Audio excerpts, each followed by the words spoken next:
चलिए फ्रेंड्स, ये कुछ ट्रिकी क्वेश्चंस हैं। बहुत इजी है, बट अगर वो ट्रिक पता चल गई तो, अगर वो ट्रिक नहीं पता चली तो ये क्वेश्चन टफ हो जाएंगे, राइट? सो दैट्स वाई मैंने इसको ट्रिकी क्वेश्चंस का नाम दिया है। चलिए, सबसे पहले अगर मैं बात करूं तो आते हैं इस क्वेश्चन पे। यहाँ पे इन्होंने पूछा है कि हमें ये बताइए कि करंट कितना सप्लाई कर रहा है ये battery, right? So current supplied by battery, यानी इस बैटरी से कितना करंट आ रहा है ये हमें बताना है, यानी अल्टीमेटली मुझे I1 की वैल्यू बतानी है, ठीक है? इफ़ यू सी केयरफुली तो यहाँ पे वो टी लाइक स्ट्रक्चर बन रहा है, ठीक है?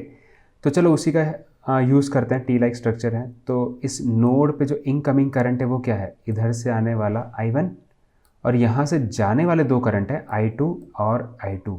तो मैं सिंपल ये कह सकता हूँ कि I1 is equals to 2I2। क्यों कहा? क्योंकि I1 यहाँ से आ रहा है और दो करंट जा रहा है, राइट? तो ये I1 अकेला ही इन दोनों के बराबर है, ऐसा हम कह सकते हैं, इन दोनों के एडिशन के बराबर, दैट इज़ 2I2। पर क्या ये हमें ज़्यादा हेल्प करेगा? ठीक है, मैं हर बार ये कहता हूँ कि टी लाइक स्ट्रक्चर है तो चलो आपका आधा काम हो जाएगा, KCL अप्लाई कर दो। बट यहाँ पे तो उससे हम सॉल्व ही नहीं कर पाएंगे, क्योंकि इसके आगे तो हम कुछ कर ही नहीं सकते, कोई वैल्यू नहीं है हमारे पास ऐसी, right? So for this question you have to apply KVL, right? तो यहाँ पे इस लूप में हम KVL अप्लाई करेंगे। अच्छा, बीच में क्यों नहीं कर पाएंगे? Because of this dependent current source, ठीक है? तो इसीलिए हम यहाँ पे KVL अप्लाई करेंगे। तो चलिए देखते हैं सीधा आप सॉल्यूशन। मैं आपको कॉन्सेप्ट समझा दिया मैंने। तो बेसिकली ये 2I2 वाला तो हमने बता दिया, 2I2 I1 is equals to 2I2। जैसे ही आप यहाँ पे KVL अप्लाई करोगे तो क्या होगा? 1 वोल्ट इज इक्वल्स टू यहाँ पे वोल्टेज ड्रॉप जो भी है इज इक्वल्स टू यहाँ पे जो वोल्टेज ड्रॉप है, तो आप कह सकते हो यहाँ पे वोल्टेज ड्रॉप कितना होगा? I1 होगा। यहाँ पे वोल्टेज ड्रॉप कितना होगा? I2 होगा, because 1 multiply by I2 is I2। यहाँ पे वोल्टेज ड्रॉप कितना होगा? आप बोलोगे I2 होगा। अब यहाँ पे भी I2, यहाँ पे भी I2, तो 2I2 हो जाएगा, ठीक है? तो हियर यू विल सी। अच्छा, एक चीज़ मैं यहाँ पे थोड़ा सा मिस कर गया, वो ध्यान देना कि यहाँ पे I2 इधर जा रहा है, I2 इधर जा रहा है। तो अब क्या करेंगे? यहाँ पे कितना करंट फ्लो हो रहा होगा?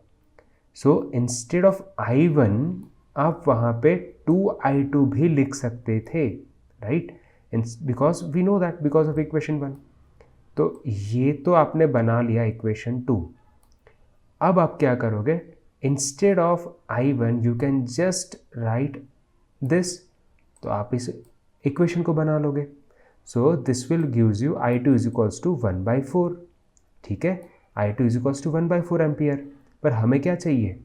हमें सोर्स से निकलने वाला करंट, दैट इज I1 चाहिए। So I1 is equals to what? I1 is equals to 2 multiply by 1/2। हमने इसकी वैल्यू को हमने यहाँ पे रख दिया है, ठीक है? तो जैसे ही हमने वहाँ पे रखा तो हमें मिल गया I1 is equals to half I2। तो with this our answer is B. चलिए नेक्स्ट क्वेश्चन पे आते हैं।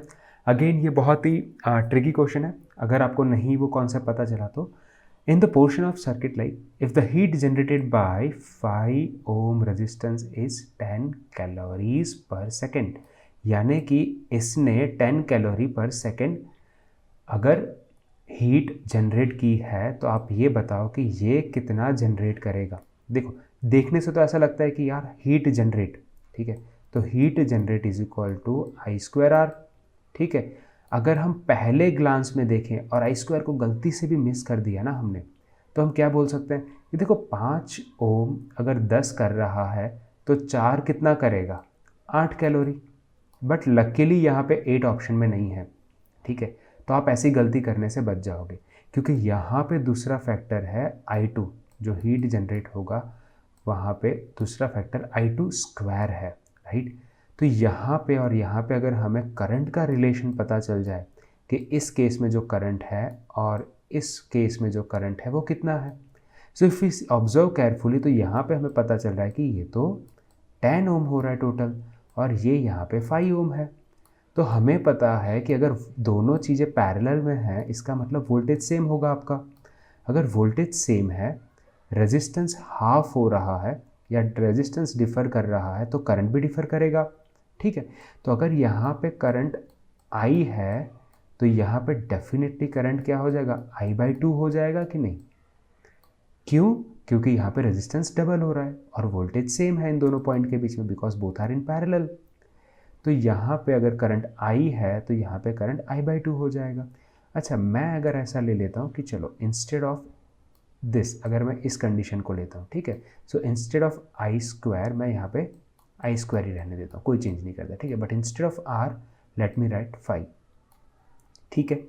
तो इसने कितना हीट जनरेट किया, तो आप कहोगे इसने इतना हीट जनरेट किया 10, तो I² की वैल्यू क्या आ गई आपकी, I² की वैल्यू आ गई आपकी 2 और I की वैल्यू आ गई आपकी √2, ठीक है।